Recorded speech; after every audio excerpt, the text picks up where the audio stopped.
Bueno,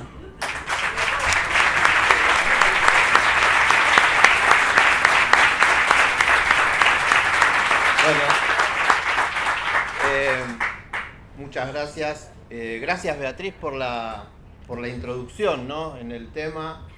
Y sin dudas que a partir del 2000, hablar de neoliberalismo y de sindicato en Neuquén es hablar de Sovich y también hablar de Fuente Alba, ¿no?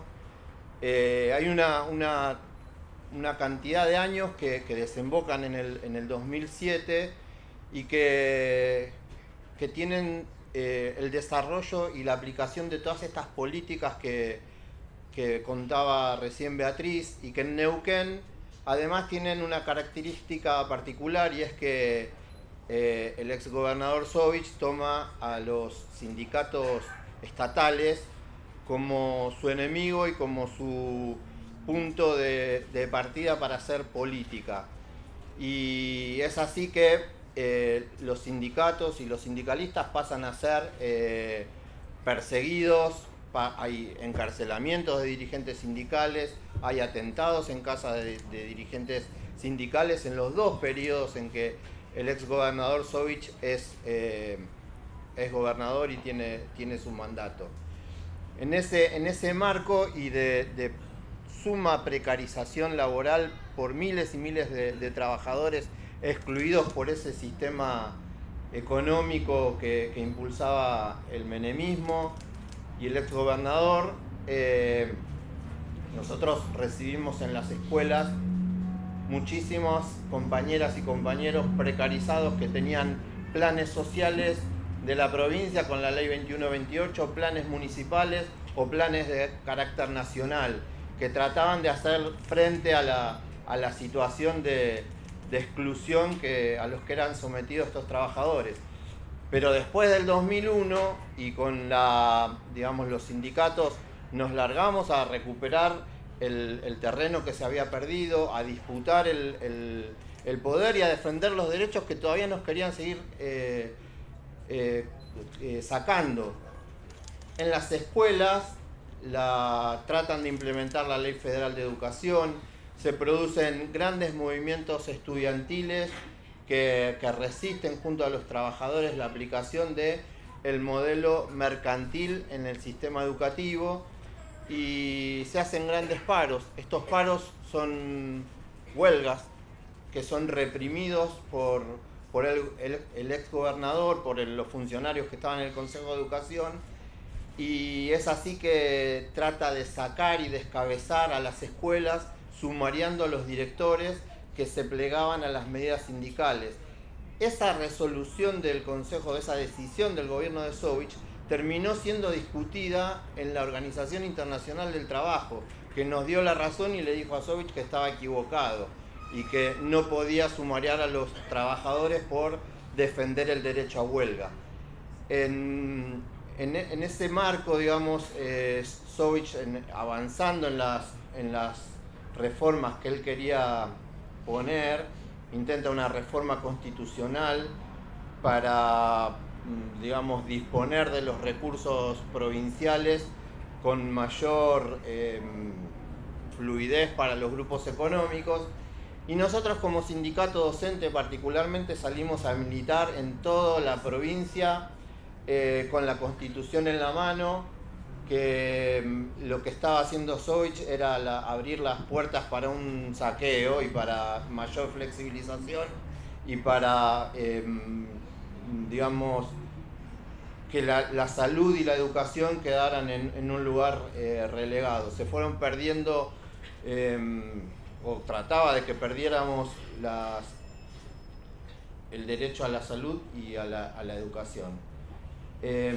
Nosotros en ese marco llegamos al 2007 con los salarios congelados desde el año 92, con alguna rebaja salarial en el año 96.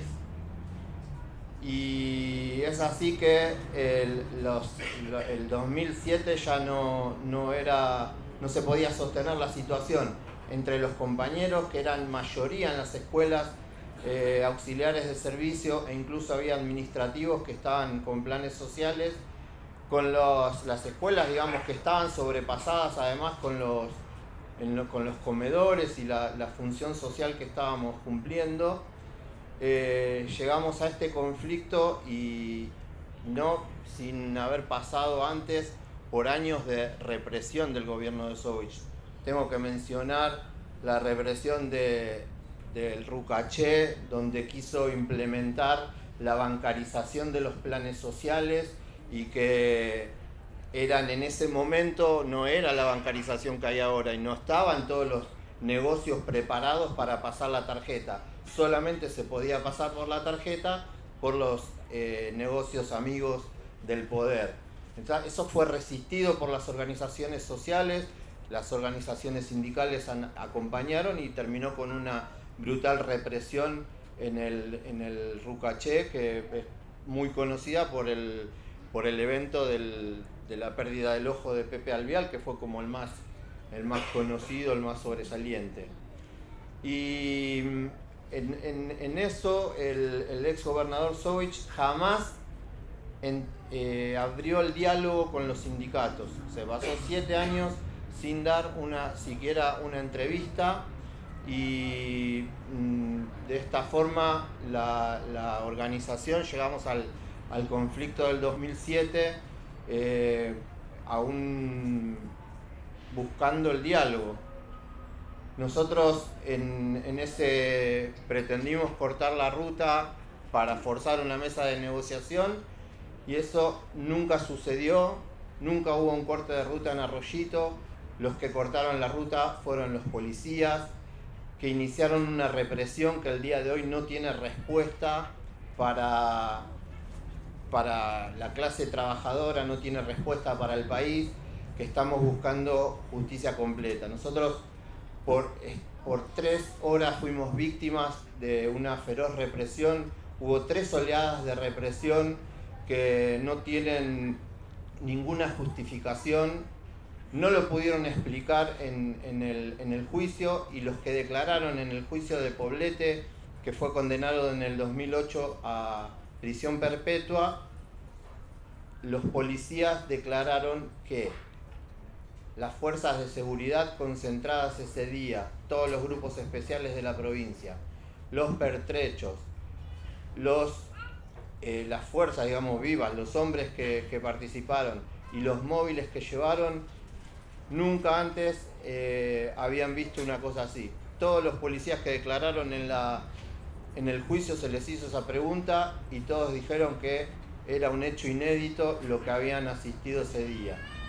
Que además contaba con la presencia del ex subsecretario de Seguridad, ahora fallecido, Raúl Pasquarelli, y los jefes más altos de la policía, los jefes de los grupos especiales, todos comisarios y todos comisarios generales.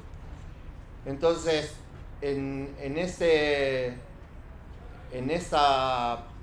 represión, en esa acción que el compañero Carlos Fuentealba cae asesinado vilmente, nosotros, gracias a la entereza de Sandra, que ni bien cerró el conflicto, se puso a la cabeza de la campaña de juicio y castigo en la búsqueda de juzgar a los responsables políticos, ideológicos y en ese momento también a los materiales del fusilamiento de Carlos. Iniciamos una campaña que todos conocen, ¿no?, de extensión nacional y también internacional. Una campaña amplia en la que tenían cabida todos los sectores, todas las organizaciones de derechos humanos que estuvieran y sindicales e incluso políticos, partidos políticos que estuvieran a favor de la vida. Y así es que nos acompañaron durante estos 15 años, desde la expresión artística, desde las canciones y poesías que relatan los hechos de ese 4 de abril y que dan honor a la vida de Carlos, los murales, las calles, laboratorios, escuelas, barrios.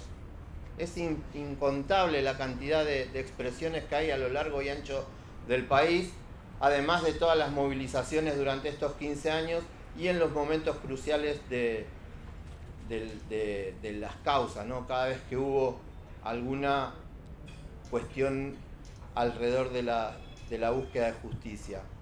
Y acá yo quiero hacer un paréntesis y contarles sintéticamente, para que tomemos conciencia y sepamos lo grande que es la pelea que estamos dando por justicia completa. Lo inigualable que es la lucha esta, porque estamos en un terreno totalmente desigual.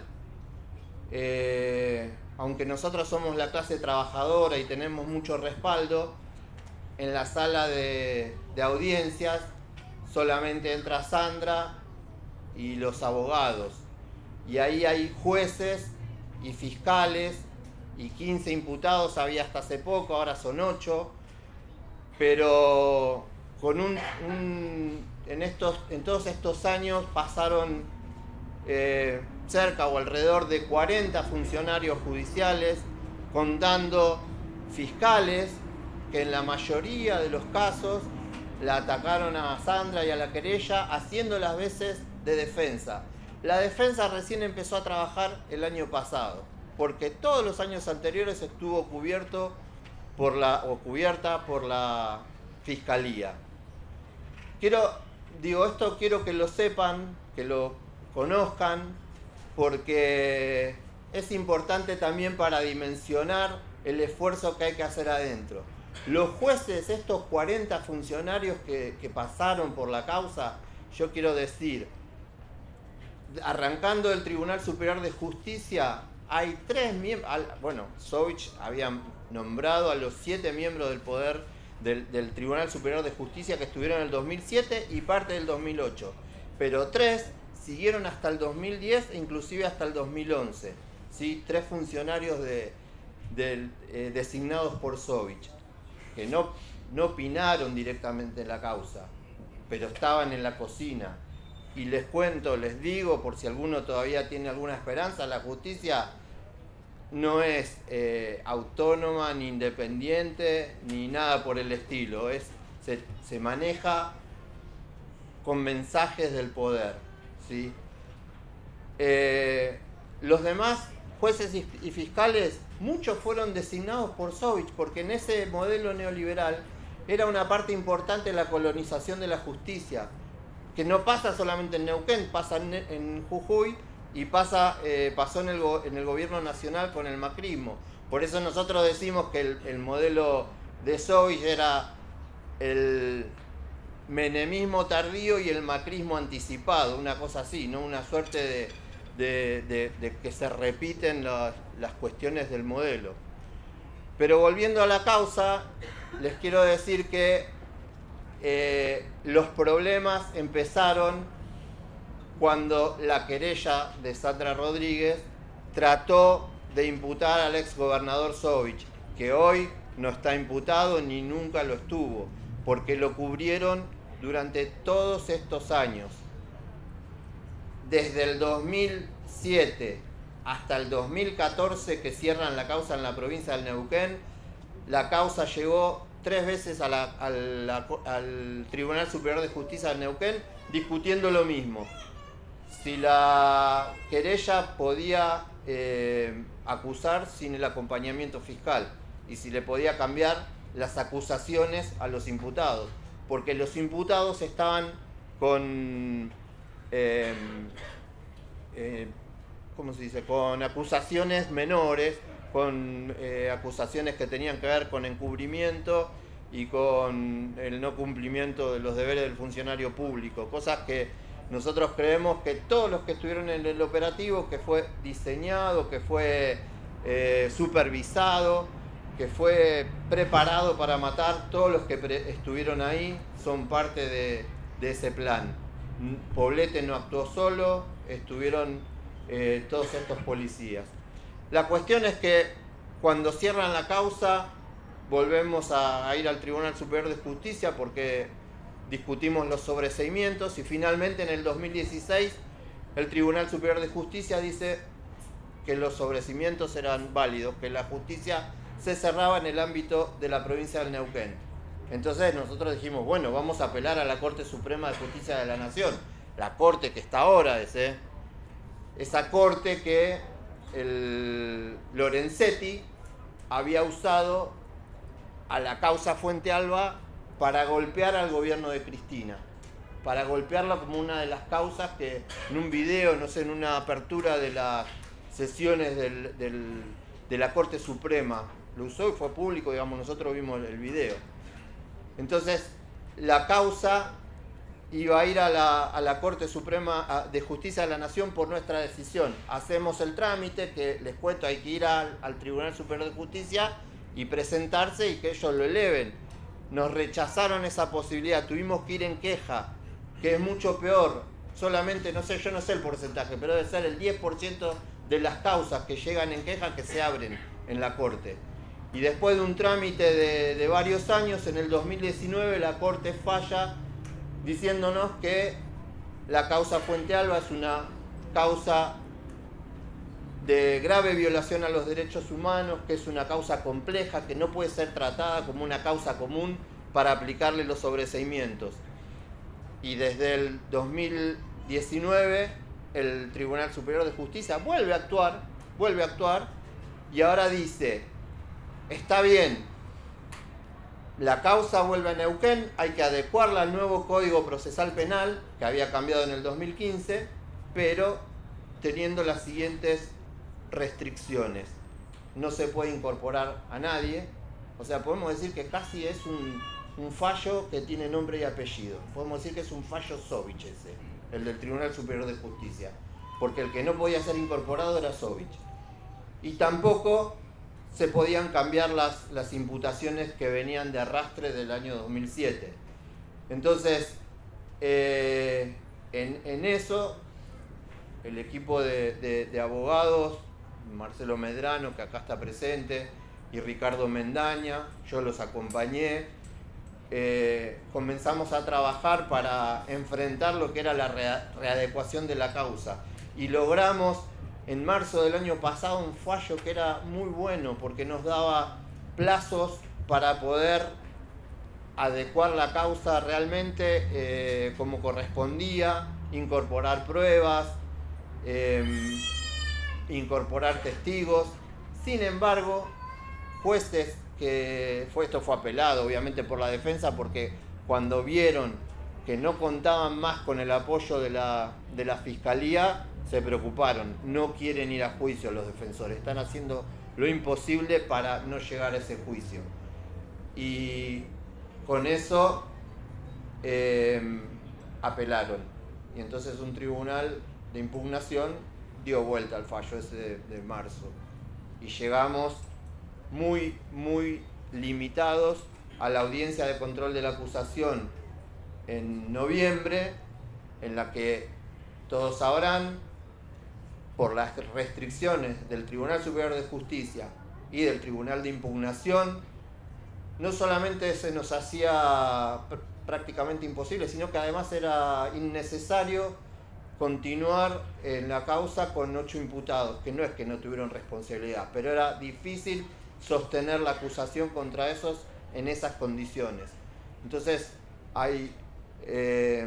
llegamos a la última audiencia, el 25 de noviembre del año pasado, en la que el juez Ravizoli, en un fallo que para nosotros, aún con todas estas limitaciones, es histórico, solicita elevar a juicio la causa Fuente Alba 2, imputando a 8 altos jefes policiales, que eran el jefe máximo de la policía de Neuquén, el subjefe y todos los jefes de grupos especiales, más el comisario general que estaba a cargo del operativo. O sea, esto es inédito también, o tiene pocos antecedentes a escala nacional, de que se juzguen a responsables que tienen que ver con el control y el diseño del operativo. En general, se va sobre el autor material de algo que provocaron. Hace muy poquito, condenaron al policía que fue contra Raúl Godoy en una represión acá hace poco, que le pegaron un tiro en el pie y no pudieron ser juzgados ningún policía más, nadie que tuviera que ver con la actividad represiva, solamente se juzga a los autores materiales. Por eso digo, este juicio es muy importante. Todavía no llegamos al juicio, el próximo 12, la semana que viene, va a haber una audiencia porque las defensas, como les dije, no quieren llegar a juicio y otra vez impugnaron algo que no se puede impugnar, que es el resultado de una audiencia de control de impugnación. Así que el martes, yo con esto termino y les agradezco que hayan escuchado, que puedan propagar esto por todos lados. Y quiero cerrar con un reconocimiento muy grande para la fuerza de Sandra y de su familia, de sus hijas, porque Sandra tuvo que bancarse todo tipo de agresiones, así como los dirigentes sindicales son demonizados, como el caso de Robbie, la familia que es perseguida. A Sandra la han atacado en los diarios desde el 2007 hasta la fecha. Incluso la nota que salió el domingo. Todavía la siguen atacando, siguen poniendo en los comentarios cosas. Pero lo peor son los ataques de los fiscales, los jueces y los defensores que la han tratado de correr incansablemente de la causa, han tratado de quebrarla insistentemente. A veces la han puesto al límite de su salud, digamos. Entonces, quiero cerrar con esto, con el reconocimiento que ustedes le hacen siempre a Sandra, pero ahora quería decir estas palabras para que tomemos conciencia de lo que es estar ahí adentro, que además, ella lo ha dicho, pero es un ambiente tremendamente machista, porque somos todos hombres y está ella solita ahí bancando la parada. Así que bueno, gracias.